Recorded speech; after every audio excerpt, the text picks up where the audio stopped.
The video was 17 seconds long. A laughing crowd, a boy with his hand already moving, and then a woman standing in the middle of it all, bareheaded, perfectly still, looking at him with an expression that made people pause mid-scroll and watch it again.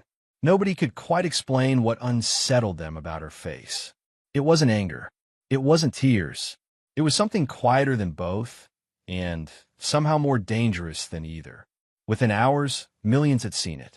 Within days, they would learn that the boy had made a mistake that reached far beyond one afternoon at a shopping promenade, because the woman he had chosen to humiliate in front of the world wasn't just standing there. She was already 3 moves ahead. Just before we get back to it, I'd love to know where you're watching from today, and if you're enjoying these stories, make sure you're subscribed. The Westfield Promenade on a Saturday afternoon was the kind of place that made you feel like the world was doing just fine. Flower boxes lined the cobblestone walkways. Music drifted out of boutique storefronts.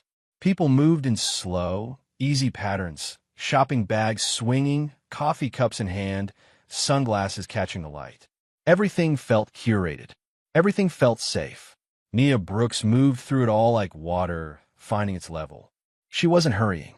She never really hurried. She walked with the kind of quiet deliberateness that came from years of training herself not to waste motion. Not in her steps, not in her words, not in her reactions.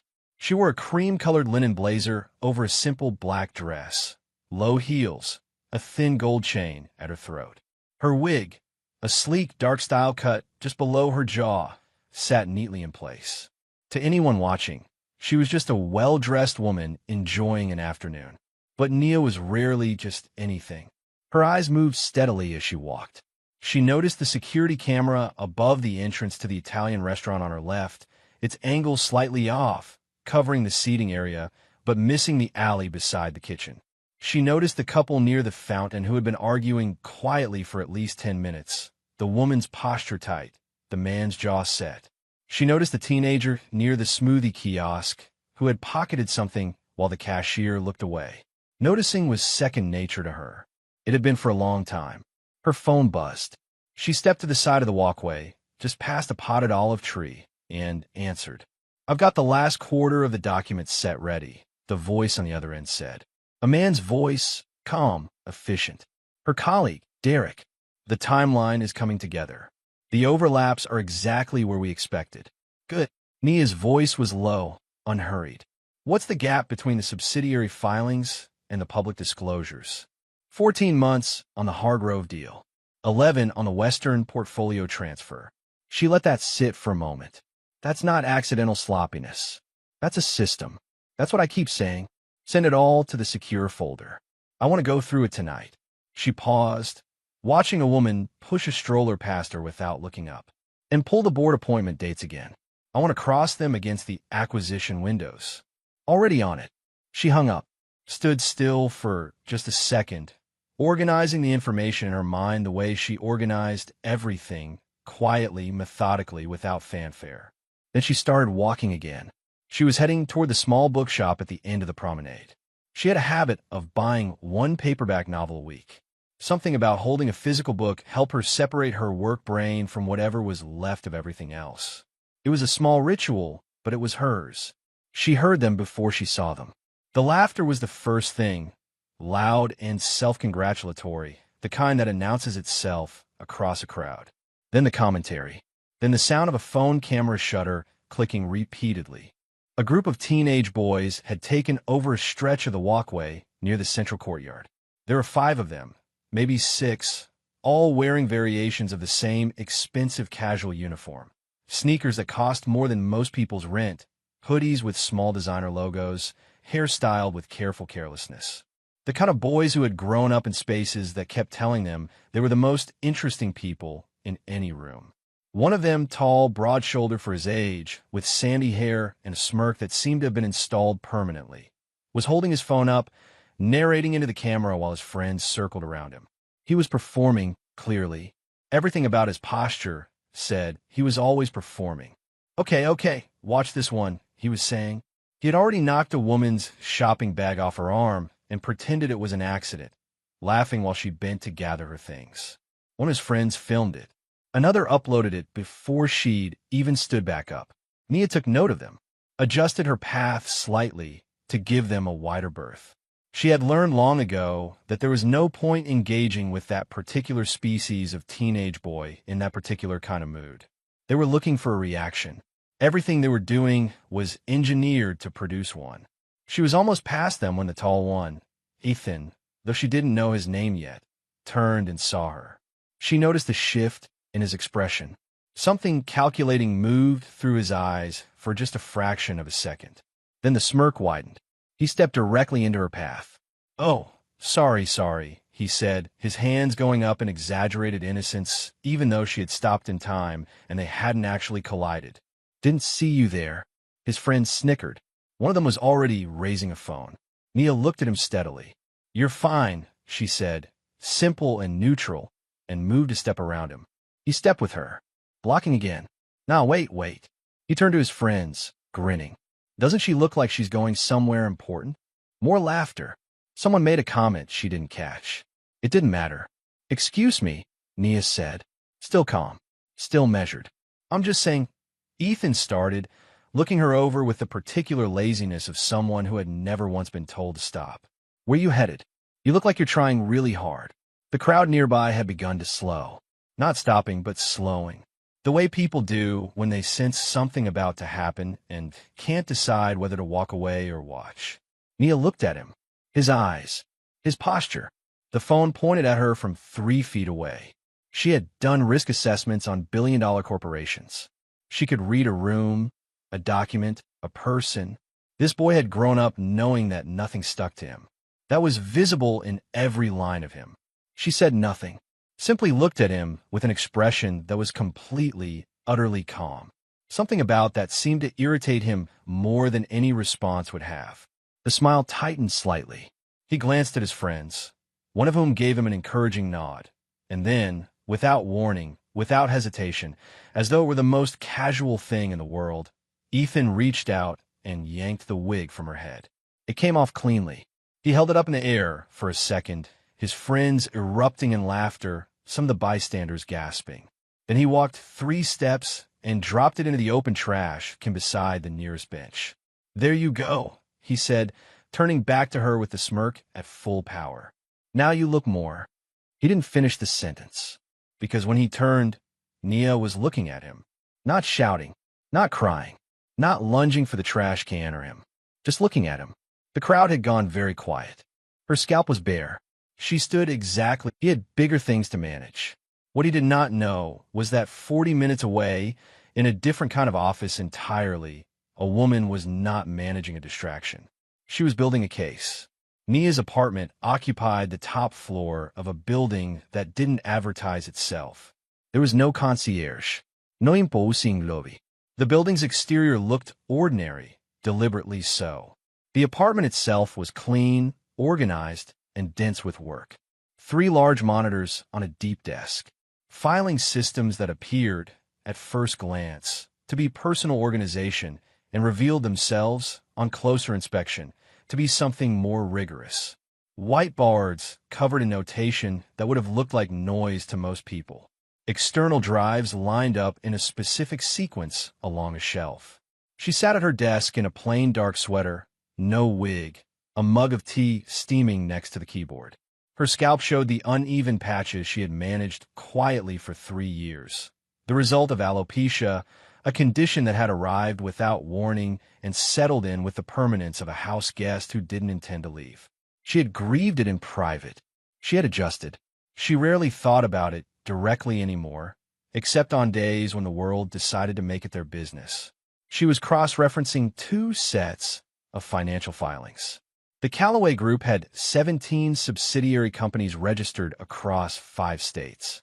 3 of them had overlapping board appointments.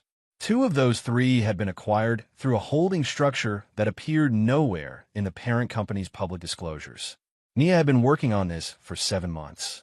She had a methodology, slow, precise, layered, that built a picture 1 tile at a time until the image became impossible to deny.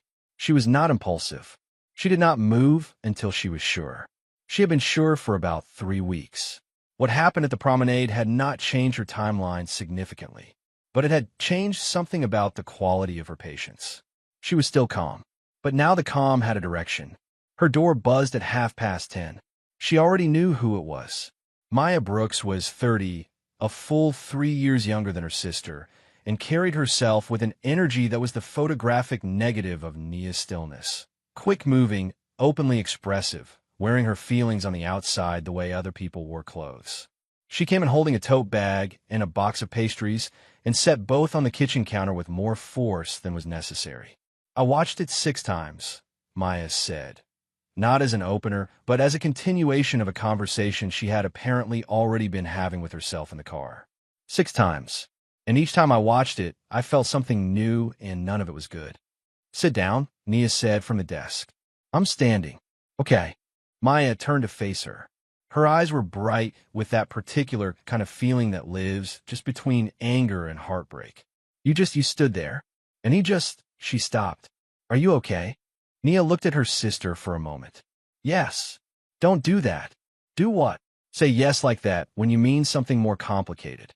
Nia exhaled through her nose, not quite a sigh. "It was humiliating," she said, simply. "In public, in front of strangers, for entertainment. So no, it didn't feel like nothing. But I'm okay." Maya pressed her lips together. She looked at the monitors, at the files, at the boards. She had been here enough times to know what she was looking at, even if she didn't know the specific details. "Tell me you already had this in motion," she said. "Tell me this isn't just—" "7 months, Nia said. "I've been building this for 7 months. Something in Maya's posture released slightly. Then she said, "The Hargrove deal?" "Among others." "Nia." Maya moved closer to the desk. "I've had Callaway corporate documents in my hands before. Do you remember that? Do you remember what happened?" Nia looked at her directly. "That was 10 years ago. It's different now. Is it? Because from where I'm standing." "Maya." Not sharp, not dismissive, just certain. "I know what I'm doing, and I know what they did. I have been patient and careful, and I have built something that doesn't collapse under pressure because I built it right." She let a beat pass. "They don't know that yet, but they will." Maya was quiet for a moment. She looked at her sister's face, the bare scalp, the steady eyes, the mug of tea sitting there like an ordinary thing in an extraordinary morning. Then she nodded slowly. "What do you need from me?" "The old filing I gave you 6 weeks ago. The one from the Western portfolio acquisition. I've been reviewing it. I want to know if it's actionable as a standalone case. Not attached to everything else I'm building. On its own." Maya understood immediately what that meant. A standalone case could move independently. It could be a door that opened regardless of how the larger structure developed. She nodded again. "I'll have an answer by Tuesday." After she left, Nia sat with the quiet for a few minutes. Then she turned back to the monitors. Andre Cole had a rule about stories he covered. He never assumed he was the first person in the room. The best stories were almost always ones where someone else had already done the hard part, and he was there to bear witness. He had built a career on knowing when to move and when to wait, and on trusting that the most significant things happened when the people doing them were ready, not when he was. He had seen the video on Saturday evening. He had watched it in the way he watched most things, with that particular stillness of someone who was looking for what was underneath the surface image. And there it was. Not just an awful kid doing an awful thing. The woman. The way she had stood there. The sentence she had said. The phone call she had made immediately after. He had recognized her. Not from the video. From something else. Andre was 42 and had spent the last 3 years investigating the financial ecosystem of a handful of the country's largest family-held corporations. The Callaway Group was on his list. Had been for a while. He had been stuck, mostly. The paper trails bent in careful directions, and the sources he'd cultivated went quiet whenever he pressed too hard. Nia Brooks had appeared on the edge of his research 8 months ago. Not as a subject, as a reference. A name attached to an inquiry that had been filed with a regulatory body and then quietly closed. He had flagged the name and set it aside. He had not found more at the time. Now he opened his notes and looked at the name again. He did not contact her immediately. That was not how he worked. Instead, he started pulling everything he had on the Callaway Group and looking at it with fresh eyes, looking for the shape of it, the way a building's shadow tells you something about the building's structure. He was looking for where her work and his work might already overlap without either of them knowing it. By Monday morning, he thought he could see it. By Tuesday, the first small thing happened.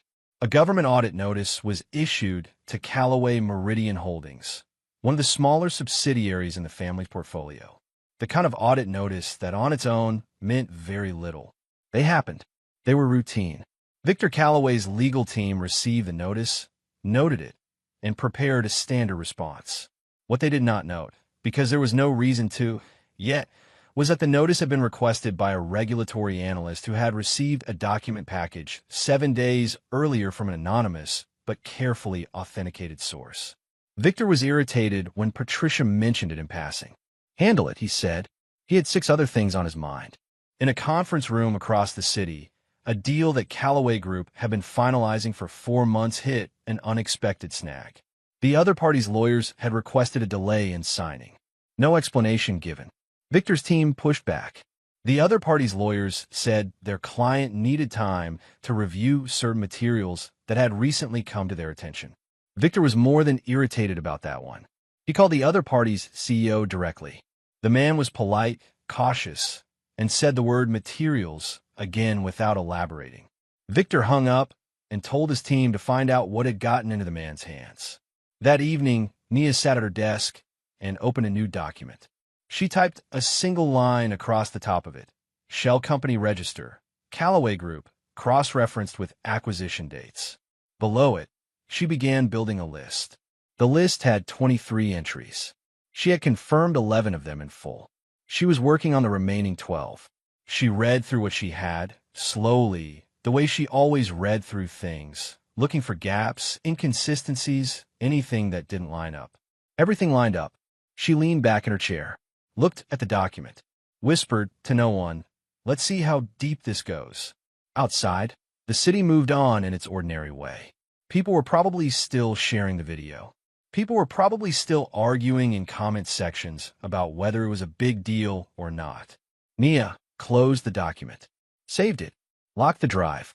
Then she made herself another cup of tea and went to bed. She would need her rest. The work was only beginning.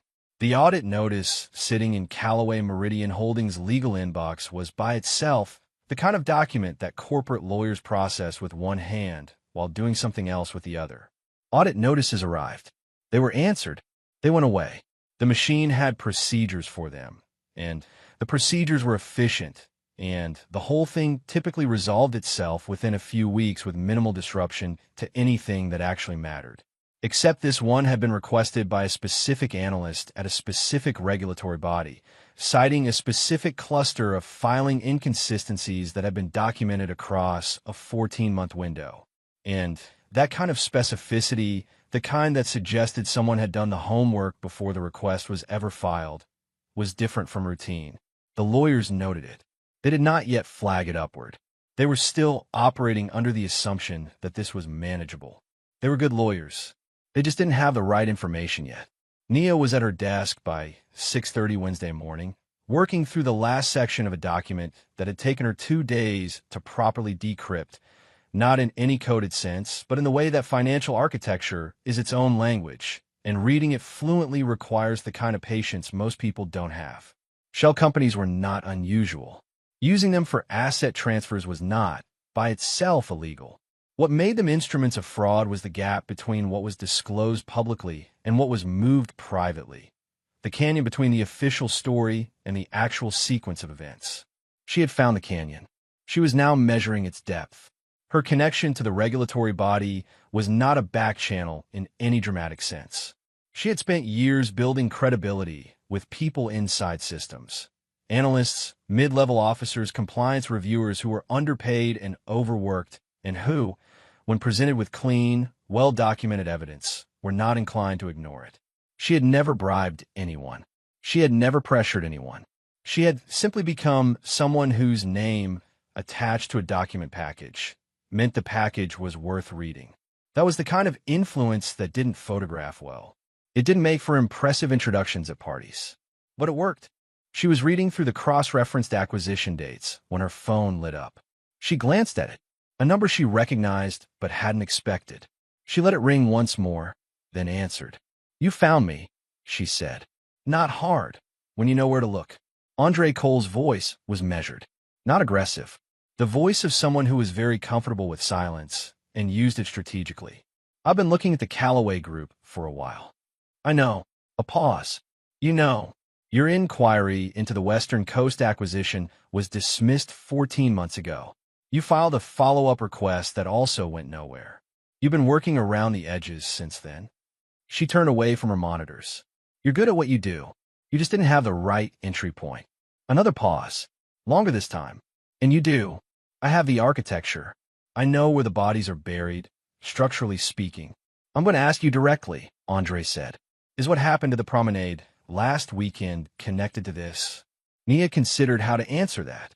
Not because she was being evasive, but because the true answer was more layered than a yes or no.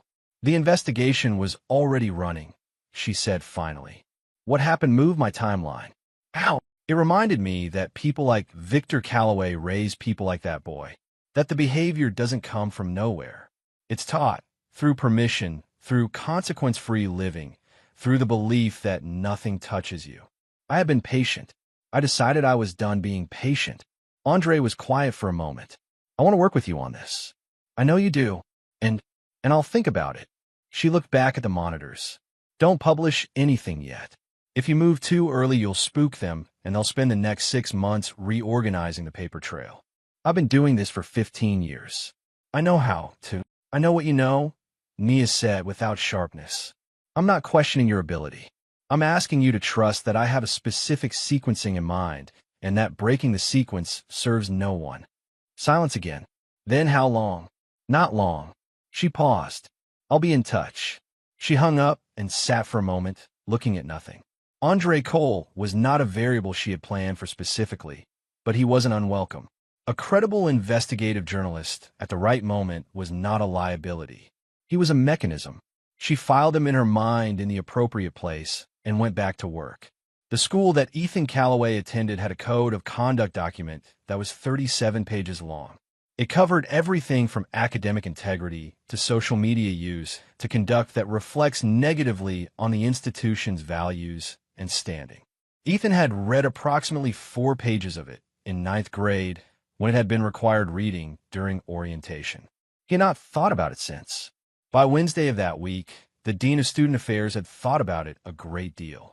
The video had made its way through the school's social media ecosystem, which is to say, it had been everywhere by Monday morning, discussed in group chats and cafeteria tables, and the particular rapid-fire commentary of 300 teenagers who had all grown up online and processed the world in real time.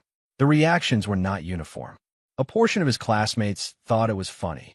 A larger portion, larger than Ethan would have expected, or perhaps larger than he would have admitted to himself, did not. 2 teachers had brought it to the dean's attention independently. A parent had called the school directly. Ethan was called to the office on Wednesday afternoon. He went in the manner of someone who had been called to offices before and had always left them unchanged, relaxed, mildly amused, already composing the text he would send his friends afterward about how the administration had nothing better to do.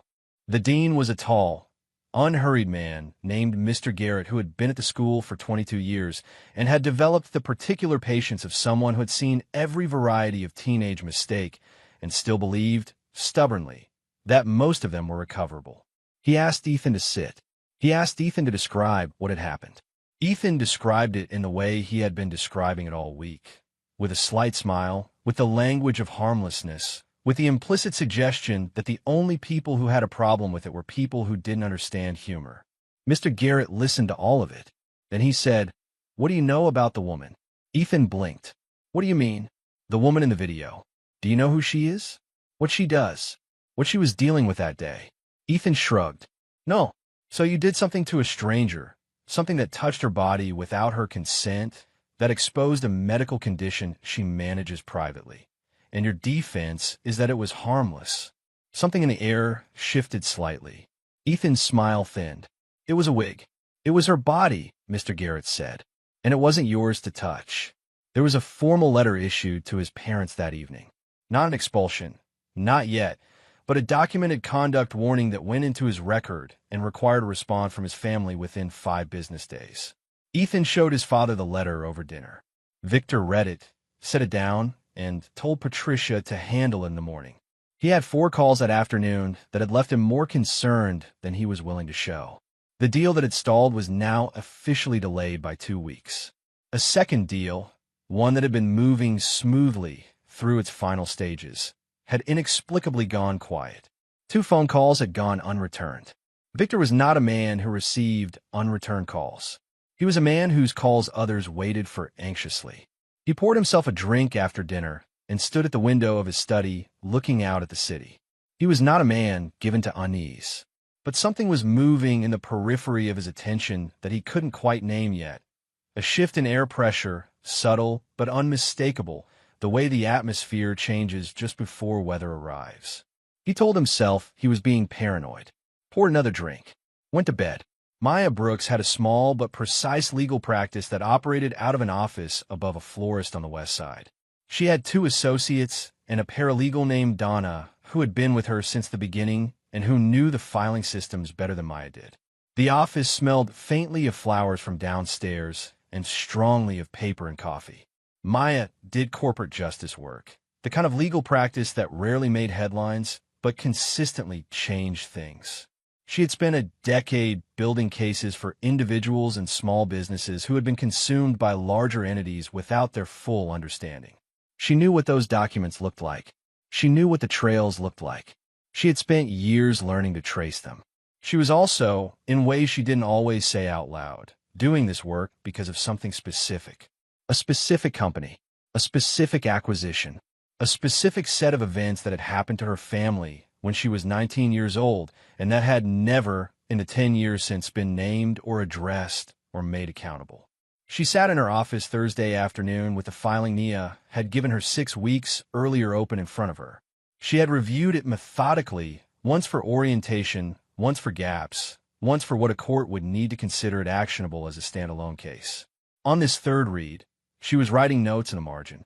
What she was looking at was the documentation of a business acquisition that, on paper, appeared routine. A small manufacturing company in Ohio. The kind of mid-sized business that employed 200 people and had been operated by the same family for 30 years. That had been acquired by a Callaway subsidiary in what was presented as a voluntary sale. But voluntary sales had a specific shape. The documents in Maya's hands had a different shape. The shape of a company that had been systematically destabilized, supply contracts disrupted, lending relationships quietly undermined, regulatory compliance issues manufactured, until the owners had no real choice but to sell at a price well below the company's actual value, to the only buyer who appeared. The only buyer had been Callaway. Maya had seen this pattern before. She had seen it personally in a different file from a different decade. She set her pen down, looked at the ceiling for a moment, then picked up her phone and called Nia. "It's standalone," she said. "The Ohio case is standalone. I can build a filing around it without touching anything you haven't released yet." "Good," Nia said. "I want to go further," Maya said. "I want to include the Dunmore case alongside it. I know that one is old, but if I can show pattern, the Dunmore case is the one that's close to home." "I know what it is, Nia." A pause. "File the Ohio case first. Let move. We'll talk about Dunmore." Maya looked at the documents again. The Dunmore case was the name they used internally, a kind of shorthand for what had happened to their family's business. Their father had built a small distribution company over 20 years. Careful, steady work. A modest success. A company that paid its employees on time and never overextended. It had been acquired, or more precisely consumed, by a holding structure that connected, if you followed it far enough, to the Callaway empire. Their father had tried to fight it. He had found a lawyer. The lawyer had been quietly approached by someone on the other side and had become, subtly and over time, less useful. The case had collapsed. The company had been absorbed. Their father had spent the next 4 years managing the grief of losing something he had built with his life, and his health had followed the grief downward, and he had died at 61 of a heart attack that the doctors attributed to chronic stress.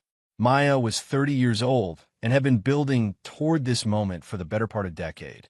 She was trying very hard to hold it together strategically and not let the personal weight of it make her move too fast. Ohio first, she said. Okay. By next week. By Monday. The second strike arrived on Friday. A Callaway real estate subsidiary had been pursuing a major development project, a mixed-use complex in a mid-sized city that represented a significant investment and a 3-year return timeline. The project required municipal approval at a stage that had been, until recently, considered all but certain. 3 city council members had historically been cooperative. One of them, it now emerged, had developed unexpected concerns about the project's financial transparency disclosures. He was requesting a delay in the approval vote pending a review of the project's funding structure. Victor's team got the news at 2 in the afternoon. By 3, Victor himself was on the phone with the council member's office. He was told that the councilman was in a meeting and would call back. He did not call back. Victor had his chief of staff call. The chief of staff was told the same thing. By 5 o'clock, Victor had assembled his senior team in the main conference room. He stood at the head of the table and asked, very quietly, what was happening. His general counsel, a careful man named Robert, said that a document package had apparently been submitted to the councilman's office by an outside party. The package related to the project's funding structure. What outside party? Victor asked. Robert said they were trying to determine that. Find out, Victor said. Tonight. The meeting ended. Victor stayed in the conference room after everyone else had left. He sat at the long table and looked at the wall. 2 deals stalled. A government audit notice. A municipal approval suddenly complicated. Each thing, on its own, had an explanation. Together, they were forming a shape. He thought about the audit notice again.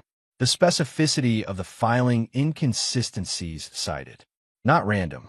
Someone who had done the homework. He pulled out his phone and searched, for the first time, for the woman from the video. Her name was in the comments. Nia Brooks. He typed it into his contacts database search, the proprietary system his company used for background checks and relationship mapping. The search returned very little. A corporate risk consultant. A few professional references. No social media. No press. No trail of any consequence. He stared at that for a moment. No trail. In his experience, no trail meant one of 2 things.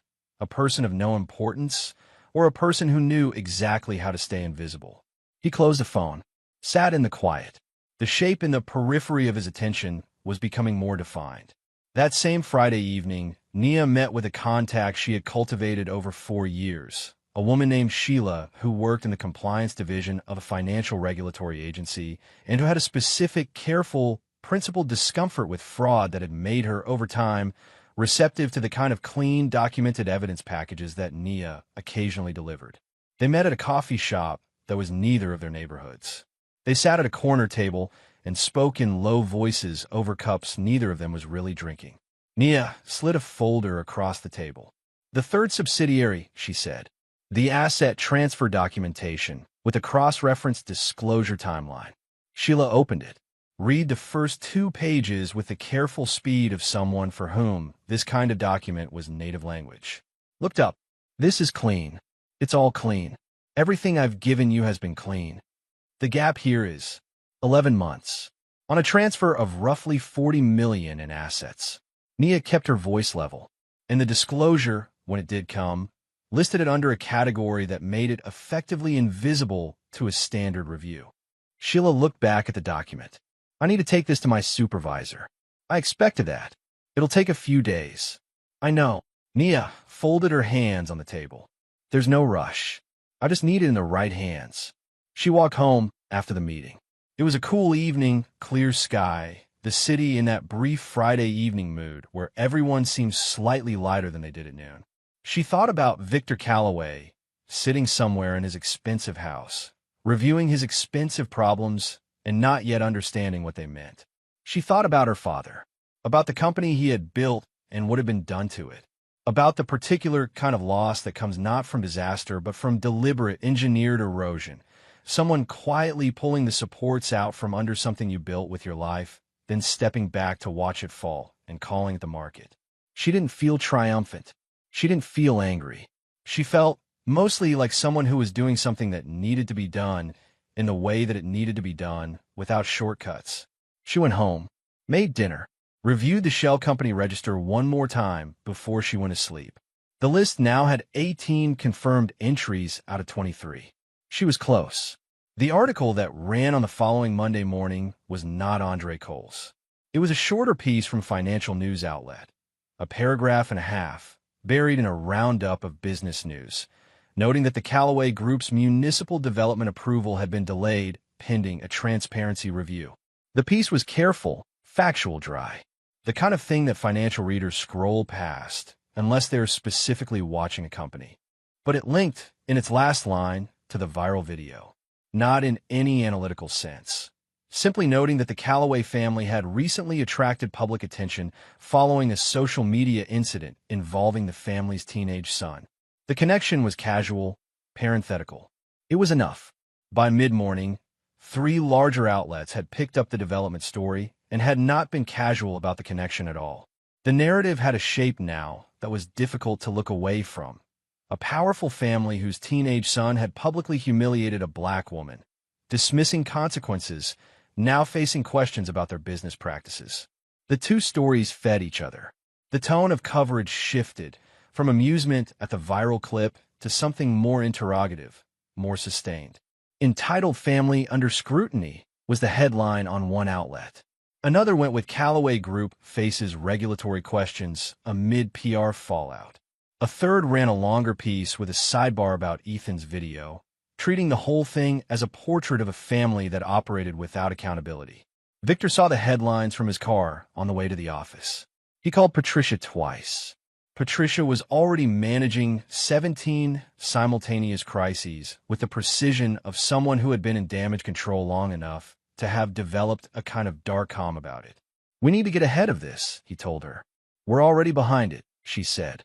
"The question is how far. Issue a statement about the development project. Transparency, cooperation, commitment to proper process. The usual structure. I'll draft it." But Victor, the video is still circulating. Every piece about the business mentions it.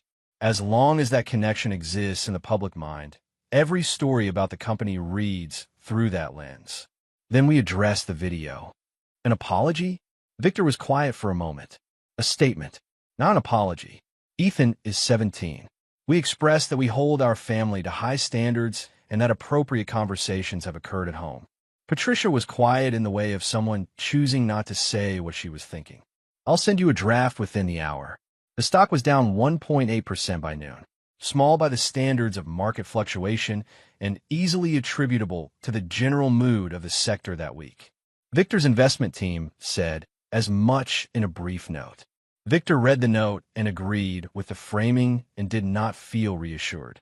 Ethan had started tentatively, in the way that people start things they don't want to fully acknowledge, to feel the edges of something uncomfortable.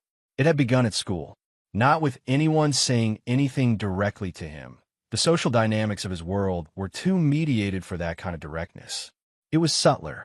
Group chats that had previously been fast and active when he posted had slowed. 2 of his closer friends, the ones who had been there at the promenade, who had filmed and uploaded, were suddenly very busy with things. One of them had posted, without comment, a vague caption about knowing better that Ethan was fairly sure was obliquely about that day. He had texted asking what it meant. He had not received a reply. A brand account that had been in early conversations with him about a collaboration, a streetwear company that had reached out after he'd gained a few thousand followers the previous month, had sent a brief, formal email saying they were going in a different direction with their ambassador strategy. The email was polite and generic. He had read it 3 times. His follower count had peaked and was now declining by a few hundred a day. The comments on the video had shifted. Where there had been laughing emojis and supportive messages, there were now more of the other kind. Not in overwhelming numbers, but consistently, persistently building. He had not told his parents about the brand email. He was sitting in his room on Monday evening, phone in hand, scrolling without purpose, when his mother knocked and came in. Margaret Callaway was a woman who had spent her adult life perfecting the art of looking unruffled. She had the bearing of someone who had attended a great many functions at which image was currency and had accumulated a wealth of it. She sat on the edge of his desk chair and looked at her son with an expression that was carefully composed, but carried, underneath the surface, something more complicated. "How are you doing?" she asked. "Fine," Ethan said. "The school letter," she said. "Your father and I will address that with Mr. Garrett's office this week. I don't want you to worry about it." "I'm not worried about it." Margaret looked at him. He was looking at his phone. "Ethan," he looked up, "I need you to understand that right now, everything our family does is being watched. Everything you do, I should say. I know. What happened at the promenade? Mom, I know." His voice was not angry. It was tired in a specific way, the tiredness of someone who keeps being told to think about something they've decided to be done thinking about. "It was a prank. It got out of hand. I get it." Margaret looked at him for a moment longer. She opened her mouth, then closed it. There were things she had been managing for a long time. Not just Ethan's behavior, but her husband's business, their public image, the architecture of a life built carefully on top of things she had learned not to look at directly. She had become very good at not looking directly at things. It was a survival skill she had developed and perfected and occasionally despised in herself. "Try to stay off social media for a few days," she said finally. "Just until things settle." She left. Ethan looked at the ceiling. The message came through Nia's professional contact form. The subject line read, "Request for conversation, Margaret Calloway." The body was brief, formally worded, requesting a private meeting, suggesting that there was room for a constructive resolution that serves everyone's interests. Nia read it once. Then she typed a reply. "You didn't listen in public. You don't get to talk in private." She sent it. Then she closed the email and returned to the document she had been working on. She had expected the Calloways to try to contact her at some point. It was what they did. When things got uncomfortable, they reached for their preferred tools. Money, private negotiation, the suggestion that a quiet settlement was more dignified than a public fight. They had used those tools for decades. Those tools had worked for decades. She felt no anger reading the message, no satisfaction in refusing it. It was simply a signal that they were feeling the pressure, that the pressure was working, that the structure she had built over 7 months of careful, quiet work was doing what she had built it to do. Andre's first article ran on Tuesday. It was not the bombshell piece. He was disciplined enough to know that the bombshell piece needed to wait. But it was something, a precisely documented, carefully sourced piece about the Calloway Group's regulatory history over the past 6 years. It covered 3 instances of compliance violations that had been quietly resolved, 2 cases where regulatory review had been initiated and then, for reasons not fully explained in the public record, discontinued. It did not allege fraud directly. It simply laid out a pattern of friction between the company and the oversight systems meant to govern it, and asked, in the understated prose of good investigative journalism, what that pattern suggested. The piece was shared 17,000 times in its first 24 hours. It was linked in the comments of every major outlet that was covering the Calloway story. Within 48 hours, 2 additional journalists had contacted Andre asking if he was working on a follow-up. He was. Victor read the article in the back of his car, jaw tight, and called his general counsel before he had finished it. "Find out what he has," he said. "Find out where it's coming from." Robert was quiet for a moment. "We've been looking at that. The sourcing is clean, nothing that points to an internal breach. It's all based on public filings. Nobody finds those connections in public filings without a map. Yes, that's what concerns me. The map." Victor sat with that word. Someone had built a map. Someone who understood the architecture well enough to give a journalist precise coordinates. He thought again about the name. Nia Brooks. The minimal footprint. The clean professional references. "Pull everything you can find on Nia Brooks," he told Robert. "Everything. Whatever you have to do." What Victor did not know, because the timing of information is everything, was that at that exact moment, a different document was making its way through a different set of hands. An internal email chain, 14 exchanges over a 3-week period between Victor and a senior executive named Daniel Ferris, discussing the specific restructuring of the Western Portfolio subsidiary in terms that were, to put it plainly, incompatible with the public disclosures filed during that same period, had found its way out of the Calloway Group's internal system. How it had found its way out was a question that would occupy Victor's security team for a long time. The short answer was that Daniel Ferris had kept a personal copy of everything. Daniel Ferris had been Victor's founding partner and had been pushed out of the company 7 years ago in a manner that had been, by any honest accounting, designed to minimize his compensation at a critical moment. Daniel Ferris had been patient. He had been waiting for a moment when his copies would matter. He had reached out, not to Andre directly. That would have been too visible, but through a chain of intermediaries that had eventually connected to Nia's network. Nia received the document package on Tuesday afternoon. She opened it, read it, sat very still for a long time. Then she called Andre. "I have something new," she said. "Don't publish yet, but I need you to see it." How significant? Significant enough to change the shape of the story. She paused. She was thinking about sequencing, about what order to move in, about the difference between exposing quickly and exposing well. She needed the legal filings for Maya to be in place first. She needed the regulatory review from Sheila's office to have generated its formal paperwork. She needed the infrastructure of accountability to be standing before she opened the door to the public. "Not yet," she said again, as much to herself as to him. "We let them panic first." Andre, on the other end, was quiet for a moment. Then, how much longer? Nia looked at the document package in front of her. The 14 emails. The language that contradicted the public filings.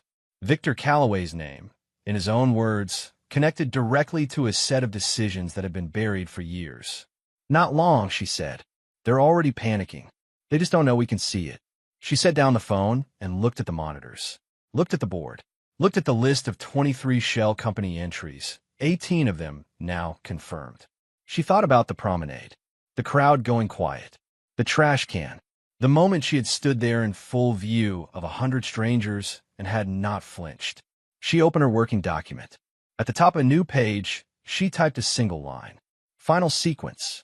Initiate on confirmation from Maya. She underlined it once, and she got back to work. Maya's confirmation came through at 7:14 on a Thursday morning. A single text, Ohio filed. Injunction language included. "We're in." Nia read it sitting at her kitchen table with both hands around her coffee mug. She set the mug down, looked out the window at the pale, early light. Then she picked up her phone and made 3 calls in quick succession. The first was to Sheila, who confirmed that her supervisor had reviewed the document package and formally initiated a multi-subsidiary inquiry. Paperwork signed, logged, and no longer reversible by anyone at the Callaway Group's level of influence. The second was to a contact at a federal financial oversight division who had been sitting on a separate, corroborating file for 11 days waiting for Nia's signal. That signal was now given. The third was to Andre. "Today," she said when he picked up. A pause. Then, "How much of it?" The shell companies, the asset transfers, the disclosure gaps, Daniel Ferris's name, Victor's name, all of it.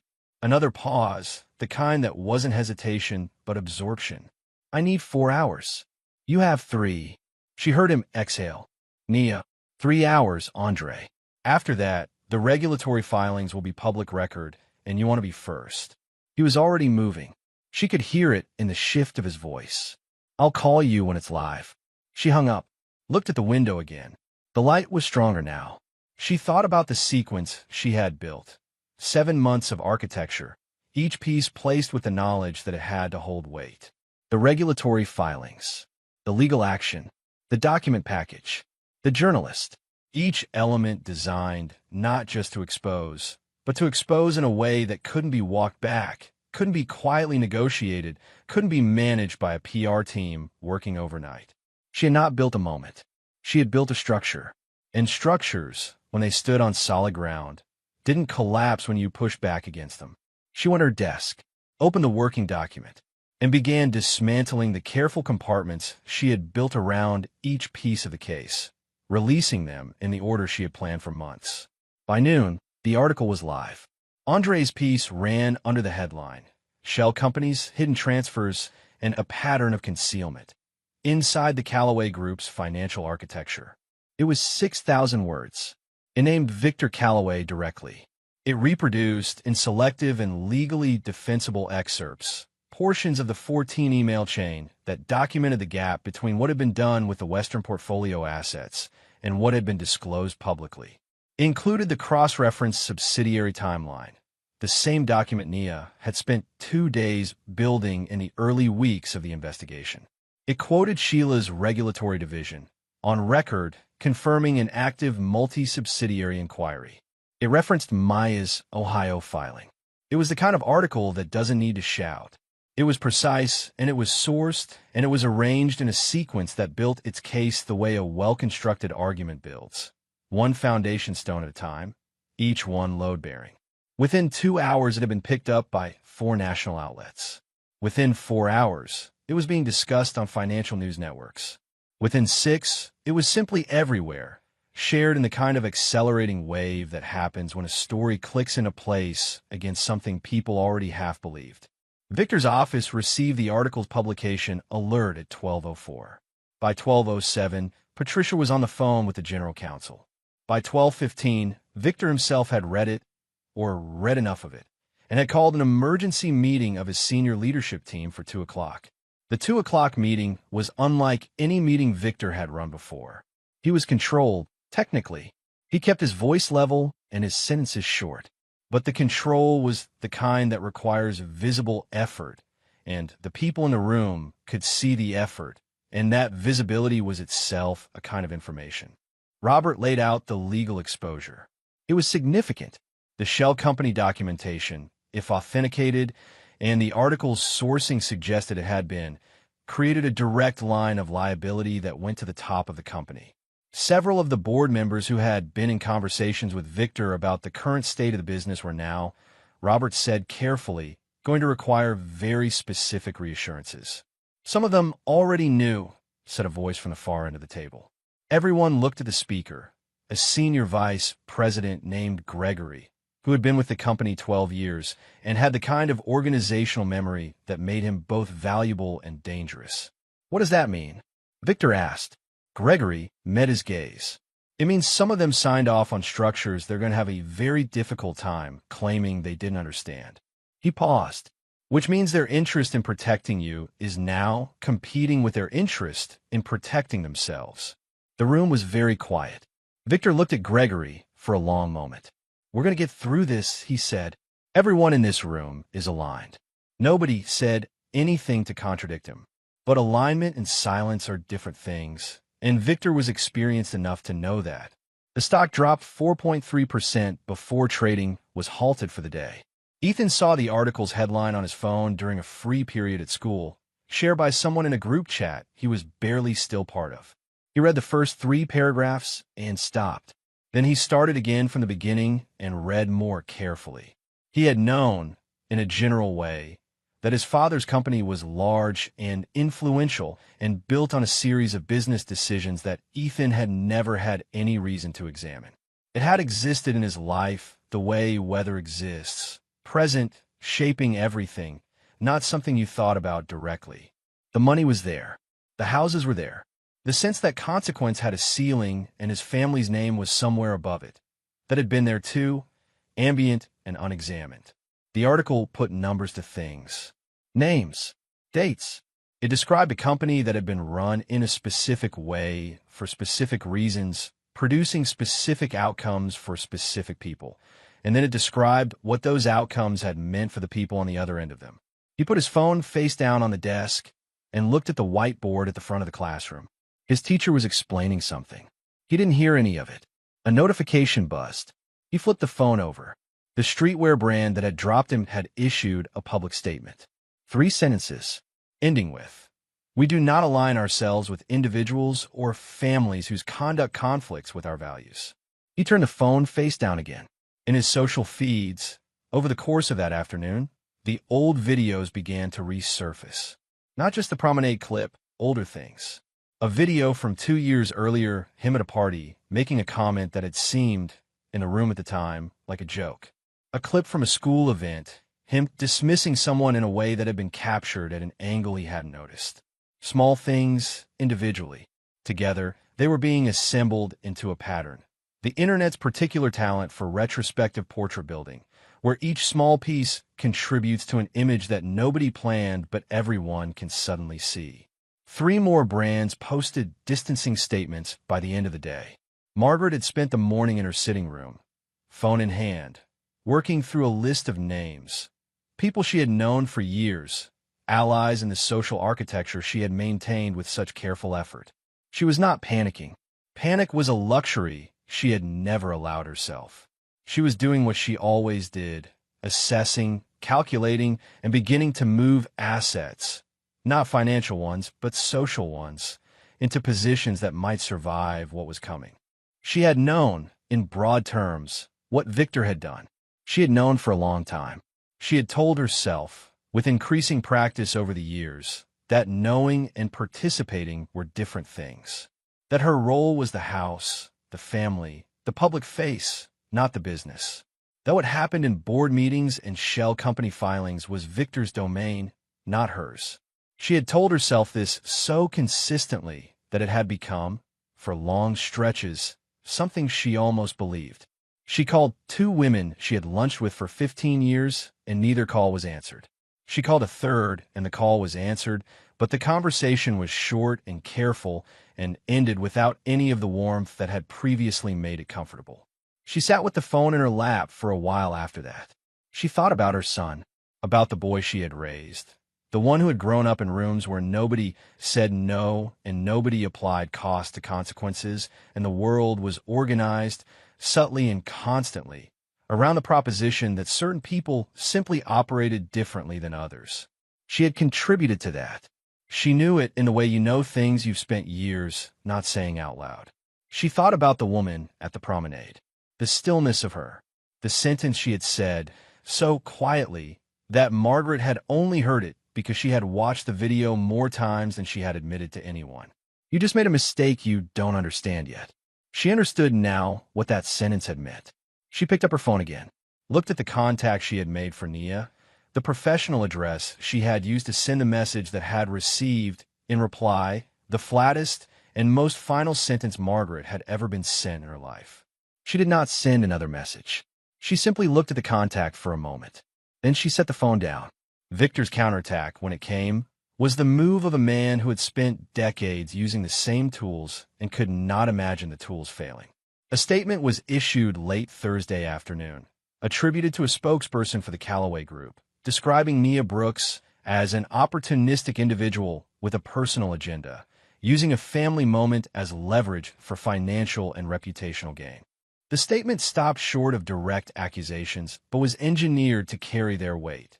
The kind of language designed to cast doubt, to reframe, to suggest that the woman at the center of the story was herself a figure worthy of scrutiny. By the time the statement was issued, the public narrative had already moved past the point where that kind of reframing could work. Because Nia had no social media. She had no press profile that could be attacked. She had no trail of behavior that could be assembled into a counterportrait. The internet, which had spent the week watching the Callaway story develop, turned to look at Nia Brooks and found only the promenade video. A woman standing in a public place, without her wig, with her hands at her sides, saying 4 quiet words to a boy who had just humiliated her, and then walking to retrieve what was hers. The statement backfired. Significantly, their attacking the woman from the video was the summary of the next several hours of online conversation. The one who didn't even raise her voice. Andre posted a brief addendum to his article. In response to the Callaway Group's statement regarding my source, Ms. Brooks provided no documents directly. Her role in this investigation has been building a case through proper regulatory and legal channels for 7 months. The documents speak for themselves. Nia saw the statement from her desk. She read it once, didn't respond, turned back to her monitor. Her team, a small, distributed group of analysts and researchers she had been working with throughout the investigation, sent messages checking in. One of them asked if they should slow the pace of information release in response to the counterattack. She typed back, no. They've been slowing people down for years. Now they feel it. By Thursday evening, one of the Callaway Group's mid-sized subsidiaries had filed for emergency financial protection. The board of that subsidiary, it emerged, had received legal counsel advising that the current regulatory exposure created liability they could not responsibly carry without formal protection. Victor heard the news in his study, alone, after the house had gone quiet. He stood at the window where he had stood a week earlier, looking at the city. But the feeling was different now. A week ago, he had been managing the edges of unease. Now, he was standing in something he could no longer call anything other than what it was. This isn't damage control anymore, he thought. This is collapse. There was a photograph in Nia's apartment, not displayed, but kept in a drawer in the small table beside her bed. She had looked at it so many times over the years that she didn't need to take it out anymore to see it clearly.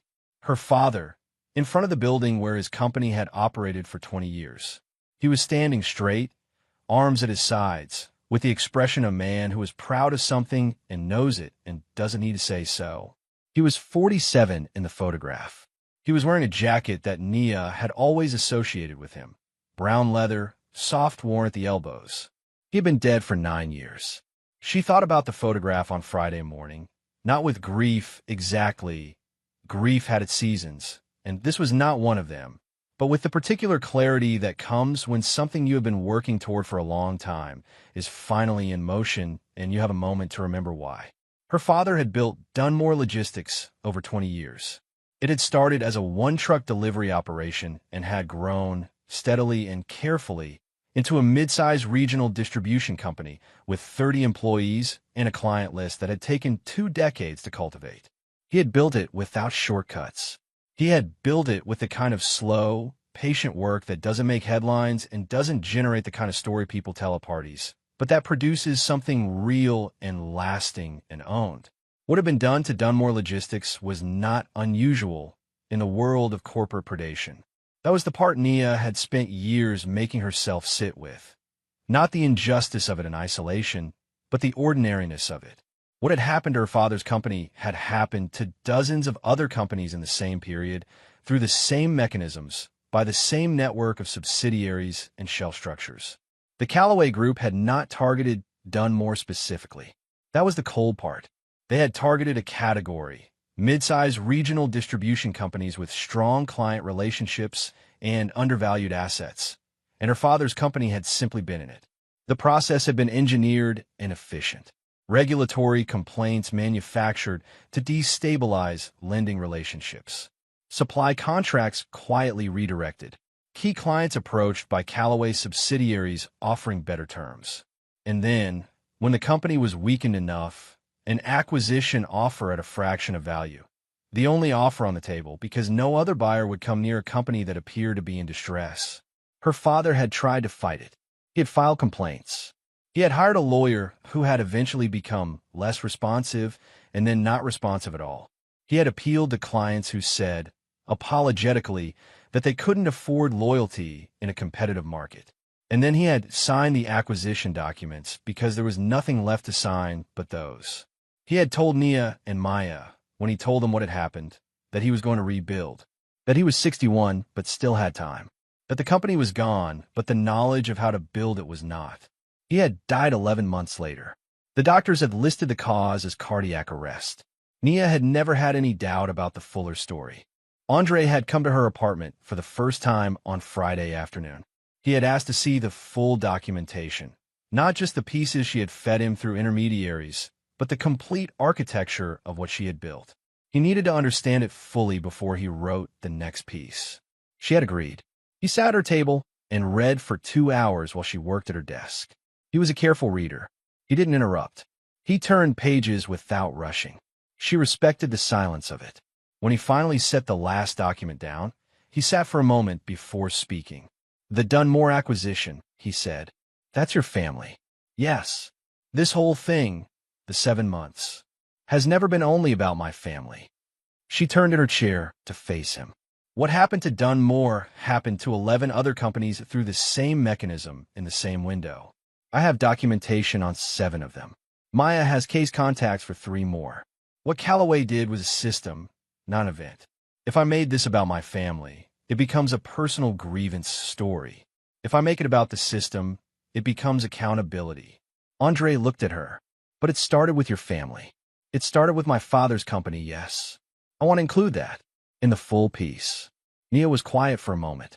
She had thought about this, about the line between using the personal story as an emotional entry point and weaponizing her own grief for narrative effect. She had thought about it for months. You can include it, she said finally, but the way I want it framed is this. My family is one entry in a list. Not the headline, not the focus. One documented case among many, with equal weight given to the others. Andre nodded slowly. I can do that. The focus is the system. The focus is the mechanism. The focus is that this is not one powerful man who did bad things. It is a structure that was designed to do exactly what it did, operating exactly as designed for over a decade. And the promenade? Nia looked at him. What about it? It's the public entry point for all of this. People know this story because of that video. I want to explain the connection, not as cause and effect, but as revelation, she said. He paused. Say more. That incident revealed something. Not about me. I already knew what I was doing. It revealed something about the family, about the boy, about what that kind of upbringing produces when it meets a world that has consequences. She paused. The 17-year-old doesn't make that decision in a vacuum. He makes it because a lifetime of messages told him that it was permissible. That's not a defense of him. It's an indictment of everything around him. Andre wrote something in his notebook. Not much, just a few words. Maya had been in court 3 times that week. Not for the Calloway case, but for 2 other matters that hadn't paused for the storm building around her family's history. She was good at compartmentalization when she needed to be. She had learned it young from watching Nia. She came to the apartment Friday evening with takeout and the particular exhausted brightness of someone who had been running hard and knew the finish line was close. They ate at the kitchen table, and for a while neither of them talked about any of it. They talked about a show they had both been meaning to watch and hadn't. They talked about their mother, who lived in Atlanta and was managing the news coverage with anxious phone calls and the particular parental worry that expresses itself as mild criticism of everything you're doing. They talked about a restaurant that had opened near Maya's office that she said Nia needed to try. Then Maya said, quietly, Daniel Ferris reached out to me. Nia looked up. Through a mutual contact. He wants to be named in the coverage. Not as an anonymous source, on record. Why? He said he spent 7 years being unnamed. He wants the record to show that he told the truth when it mattered. Nia thought about that. What does he want to frame? As a whistleblower. Not as someone with a grievance. As someone who saw what was happening and, when the right moment came, acted. Both are true. Both can be true, Maya said. Does it matter? Nia turned her glass slowly in her hands. No, if he's willing to be on record, Andre should have that. It changes the sourcing of the whole piece. Maya nodded. She was quiet for a moment, then said, Victor tried to call me directly.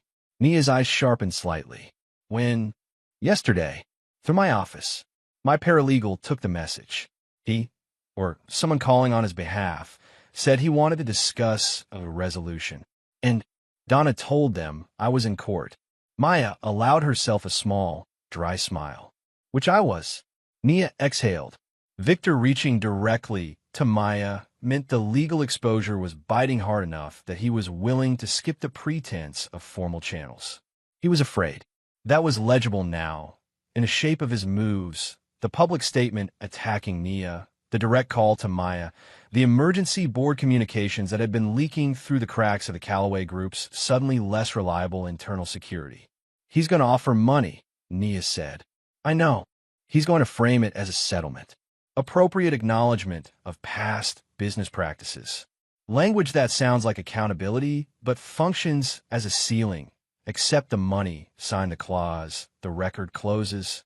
Maya looked at her. I know, Nia. The Ohio case doesn't settle. The multi-plaintiff injunction doesn't settle. We'll let the courts do what courts are supposed to do. I'm a lawyer, Maya said. I know how courts work. Nia looked at her sister. The exhausted brightness of her. The years of work she carried in the set of her shoulders. 9 years of this. 9 years of building the kind of expertise and credibility that would make this moment possible when it came. I know you do, Nia said. Softer. They were quiet for a moment. Was it strange? Maya asked. Having him try to negotiate? No. Nia looked at the table.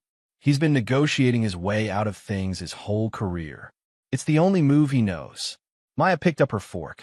Set back down. He sent Ethan. Nia looked up. What? Not to me. To the school.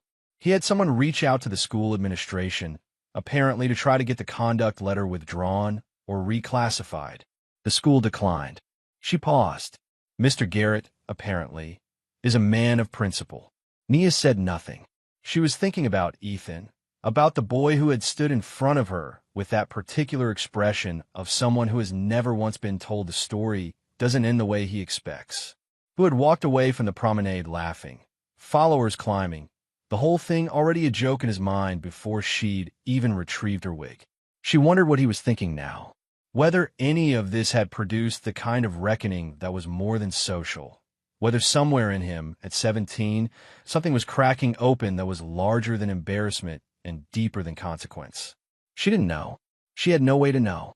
And it was not, she reminded herself, her responsibility to manage his growth. That was his to find. Victor came to her, not in person, through his lawyer, formally, with the apparatus of private legal communication that was designed to establish seriousness without admission. The message was detailed. It proposed a settlement framework that would cover the Ohio case, the pending regulatory inquiry, and related matters. It offered figures, large figures, and it included, near the end, a request for a direct conversation. Nia read the message on Saturday morning. She read it slowly and completely. Then she typed her reply. She did not write much. She was not a person who used more words than were necessary. You had years to fix this. I only needed one moment to expose it. My answer is no. The legal process will run its course. She sent it. She looked at the monitor for a moment, at the documents, at the board, at 7 months of work sitting in its final shape, pieces placed and locked, the structure complete. She thought about her father's photograph in the drawer beside her bed, about the company he had built and the jackets soft at the elbows and the expression of a man who was proud of something and didn't need to say so. She thought about what she had said to Andre the day before. The focus is the system. And it truly was. But underneath the system, beneath every document and subsidiary and shell company and disclosure gap, there was her father standing in front of a building that was his, and then it wasn't, and then he was gone. And she had not done this only for the system. She had done it for him, for that photograph, for the way grief shapes itself over years into work. She did not cry. She had cried that. This was something else, something quieter and more complete. She opened a new document, titled it Post-Regulatory Phase, Next Steps. She began to type. Andre's final piece ran on a Tuesday. It was not like the first one. The first one had been precise and controlled, a surgical entry point, building a case in careful increments, leaving room for doubt to be argued, even if the argument was thin. This one left no room. It was the complete picture. The shell company register, the asset transfer documentation, the 14-email chain with Victor's name attached to language that directly contradicted public filings, the regulatory timeline, the Ohio acquisition, 11 other companies destroyed through the same mechanism, and the Dunmore Logistics case. One entry among many, weighted equally, as Nia had asked, but present. Daniel Ferris was named and quoted. On the record, 7 years of waiting, condensed into 4 paragraphs of testimony that described, in the plain language of someone who had been inside the room, exactly how the structures had been designed and exactly who had designed them. The piece was published at 6 in the morning. By 8, the Callaway Group stock had been halted again. By 9, 2 board members had issued independent statements saying they were cooperating fully with regulatory authorities. By 10, Victor's personal legal team had advised him, in terms that did not leave much interpretive space, that the board meeting scheduled for that afternoon was going to require his full presence and his full attention. The board meeting lasted 3 hours. Nia didn't attend, obviously. She wasn't supposed to be in the room. She had never needed to be in the room. She learned what happened from 2 sources, a brief message from a contact who sat adjacent to the building's legal ecosystem, and the news, which covered it within an hour of the meeting ending. Victor Callaway had been removed as CEO of the Callaway Group, by emergency board vote. The vote was not close. He had attempted, at some point during the meeting, to invoke his founding shareholder status as a procedural block. His own lawyers had advised him, quietly and in the room, that the attempt would not succeed given the current regulatory posture and would only accelerate the personal liability exposure he was already managing. He had been escorted out of the building. The media was there. Someone had made sure the media was there. The photographs ran everywhere by early afternoon. Victor Calloway, in a suit he had paid more for than most people earned in a month, walking out of the building he had run for 18 years, with two lawyers flanking him and an expression on his face that was doing its best to be composed and not quite managing it. Margaret saw the photographs from house. She was alone. She had been alone most of the time for the past week. The phone calls had slowed, the lunch invitations had stopped arriving, and the social architecture she had maintained for 20 years had revealed itself, under pressure, to be built on the same thing her husband's financial structures were built on, the assumption that consequence would never arrive. She did not call Victor. She sat in the sitting room with the photographs open on her phone and thought about many things at once. Her son, her choices, the long sequence of small decisions that had accumulated over decades into this specific Tuesday afternoon. She thought about what she knew. She had known about the acquisitions, not in technical detail. She had never wanted technical detail, but in the way a person knows things they have chosen not to ask direct questions about. She had known that Victor's methods were not always clean. She had known that the wealth she spent so carefully had a history she didn't examine. She had told herself, for years, that not examining it was not the same as participating in it. She was no longer sure that argument held. Ethan was called to the dean's office for the second time on Wednesday morning. This meeting was shorter than the first. Mr. Garrett had the formal board decision in hand, a document that had been discussed in 2 emergency sessions over the previous week. The conduct file, combined with the sustained public nature of the incident and the school's assessment that Ethan's response had demonstrated no meaningful accountability, had produced a conclusion. Ethan sat in the chair across from Mr. Garrett and listened to the language of formal expulsion read to him in the careful, measured tone of a man who believed in consequences and also believed they should be delivered without cruelty. He didn't speak during the meeting. Mr. Garrett, who had been watching teenagers for 22 years, noted this. The silence was not defiance. It was something quieter than defiance, something that had the texture of a person who was beginning, slowly and at some cost, to understand the weight of what they carried. Ethan walked out of the building into a gray morning. He sat in the back of the car his mother had sent. She had come herself for the first meeting, but this time she had sent the driver, and looked out the window at the street. He was thinking about the woman at the promenade. He had been thinking about her more than he admitted in the weeks since. Not with fear exactly, not with the kind of calculating fear his father would have understood, but with the particular discomfort of someone who has done something they cannot undo and is only now, slowly, beginning to understand what it actually was. He had reached for her wig because it had been there and because he could, and because the crowd was watching, and because nothing had ever stopped him before. Those were all true. He had understood that much for a while now. What he was only beginning to understand was what it said about the world he had grown up in, about the people who had shaped it for him, about the 17 years of frictionless living that had made a public act of cruelty feel, in the moment, like a joke. He didn't share any of that. He didn't post about it. He just sat in the back of the car and looked at the street and thought. The authorities moved formally against Victor on Thursday. The charges, multiple counts of securities fraud, 2 counts related to a legal asset acquisition structure, 1 count of obstruction tied to the regulatory filing gaps, were filed in federal court. The filing was public. The U.S. Attorney's Office issued a brief statement. It was dry and factual and said everything. Maya was in her office when the filing notification came through on her legal database. She read it twice. Then she walked to the window that looked down at the street, at the ordinary Thursday morning movement of people and cars and a delivery truck double parked outside the floors downstairs. She called Nia.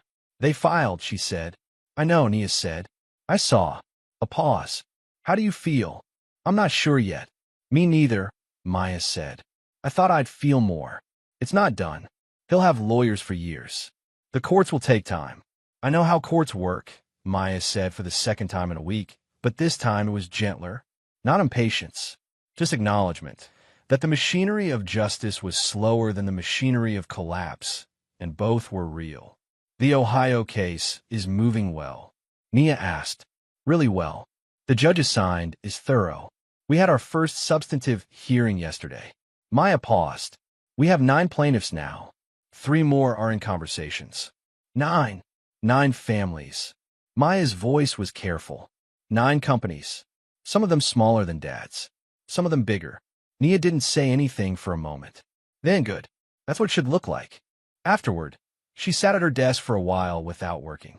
She looked at the monitors, at the boards that were mostly cleared now, the architecture she had built over 7 months dismantled into its component pieces, delivered to the places they needed to go. The desk felt different without the density of active investigation on it. Quieter. Not empty. She was already thinking about what came next, but quieter. She opened the drawer of the small table beside her bed that evening, took out the photograph, looked at her father, the jacket, the building, the expression. She held it for a while. As she put it back, Victor's lawyer had told him not to speak publicly, and for once in his life, he was following the instruction. He sat in his house, a house that was already the subject of asset review, and managed the very specific experience of a man who had built an empire on the belief that scale provided insulation, discovering that scale, at a certain point, only increases the surface area of collapse. He was not a man given to self-examination. He had been successful for too long at the particular art of forward motion. Always the next deal, always the next structure, always the next layer of protection between himself and the things he had done. Self-examination required stillness, and he had spent his adult life treating stillness as a liability. But the stillness had arrived, uninvited, in the form of an empty calendar and a phone that rang only with his lawyer's numbers. He thought, occasionally, about the woman from the promenade. Not with guilt, exactly. Not with anything he would have named guilt, but with the particular bewilderment of someone who has spent decades being the largest force in any room and has encountered, for the first time, something that didn't move when he pushed against it. He had not understood what she was. He had dismissed her, categorized her, tried to discredit her, tried to buy her silence. None of it had worked because none of it had been designed for someone who wasn't motivated by what he assumed everyone was motivated by. He didn't understand it yet, fully, but he was sitting in the stillness of its consequences. 3 weeks later, the promenade was ordinary again. The story had not left the news entirely. Legal proceedings had a way of keeping a story present, surfacing every few weeks when a filing moved or a hearing was scheduled. But the acute phase had passed. The daily breaking updates had given way to the longer, slower rhythm of institutional accountability, which was, in many ways, the part that mattered most. Moments produced attention. Process produced change. The first settlement payments in the Ohio case went out in the 4th week. Small, relative to the scale of what had been lost. First payments always were in complex multi-plaintiff cases, but real. Checks that arrived in the mail of people who had spent years being told that what had happened to them was simply the market. Maya was managing 3 parallel case tracks by then, with 2 additional associates brought on to handle the volume. She was also in early conversations with 2 other lawyers about a coordinated legal framework for corporate predation cases, a structure that would make the kind of work she and Nia had done more replicable, less dependent on having someone with 7 months and a specific personal stake to build the map from scratch. She was, for the first time in a long time, doing work that felt as large as the thing it was trying to address. Andre had been offered a book deal within 2 weeks of the final article. He had turned it down. For now, he was already working on the next investigation, a different company, a different structure, but recognizably the same category of thing. He credited Nia publicly in every interview he gave about the Callaway story. He said, plainly and without hedging, that the documentation she had assembled had been the foundation of everything. He said she had shown him what the map looked like. He did not tell people where she was or what she was doing next. She had asked him not to, and he respected it. Ethan had started volunteering at a community center on the east side of the city. He had not announced it. He had not posted about it. He had simply shown up a week after his expulsion, having found the place through a referral from a school counselor he had talked to quietly during the final week before he left. He worked in the after-school program. He was not good at it. Initially, he had no particular skills for working with younger kids, and the absence of status that he had always carried like a backpack was disorienting. Nobody at the community center cared about his name. Nobody cared about his family, beyond a passing awareness that something bad had happened to it. They cared about whether he showed up and whether he was useful. He kept showing up. He did not have a dramatic revelation. He did not make a public statement of accountability or post a tearful apology video. He simply showed up and tried to be useful in thought, regularly and with increasing honesty, about the things he had understood and the things he was still learning. He was 17. There was time. Whether he used it was still an open question, but the question, at least, was now present in him in a way it had not been before. Margaret had written a letter to Nia. A real letter, handwritten, sent through a lawyer to the professional address on file. It was long. It acknowledged things she had spent years not acknowledging. It did not ask for forgiveness. She had been deliberate about that, understanding that forgiveness was not a thing she had any right to request. It simply said what was true. She never received a response. She had not expected one. Victor's trial date was set. His lawyers were managing the posture of a man trying to negotiate between cooperation and self-preservation, a position that typically produces neither outcome efficiently. The proceedings would take time. His personal assets were frozen. The house was under review. The wealth that had organized his family's life for 2 decades was, in the language of the legal filings, pending determination of origin. His legacy, the thing he had spent his adult life building in the form of an empire whose name would outlast him, was permanently altered. Not destroyed, exactly in the legal sense. But the Callaway Group that emerged from receivership and restructuring would bear his name only in the historical record, and the historical record now had a specific shape. Nia was walking through the Eastgate Market on a Saturday morning, for weeks after the board removal, 6 weeks after the promenade. It was a different kind of outdoor space than the Westfield Promenade, less curated, more lived in, the kind of place where people came for vegetables and hardware and the bakery with the perpetual line and not to be seen. She came here most Saturday mornings. She bought tomatoes and good bread and, occasionally, cut flowers for the desk she was no longer filling with investigation materials. She was wearing her wig. She had not stopped wearing it because of what had happened. She had never stopped wearing it, even in the weeks since, except at home. It was simply hers, and she wore it, and that was unremarkable. She was thinking about the next project. There was always a next project. She had been approached by 2 organizations in the past month. One a nonprofit focused on corporate accountability in the healthcare sector, one a legal defense fund working on environmental fraud cases. She hadn't decided yet.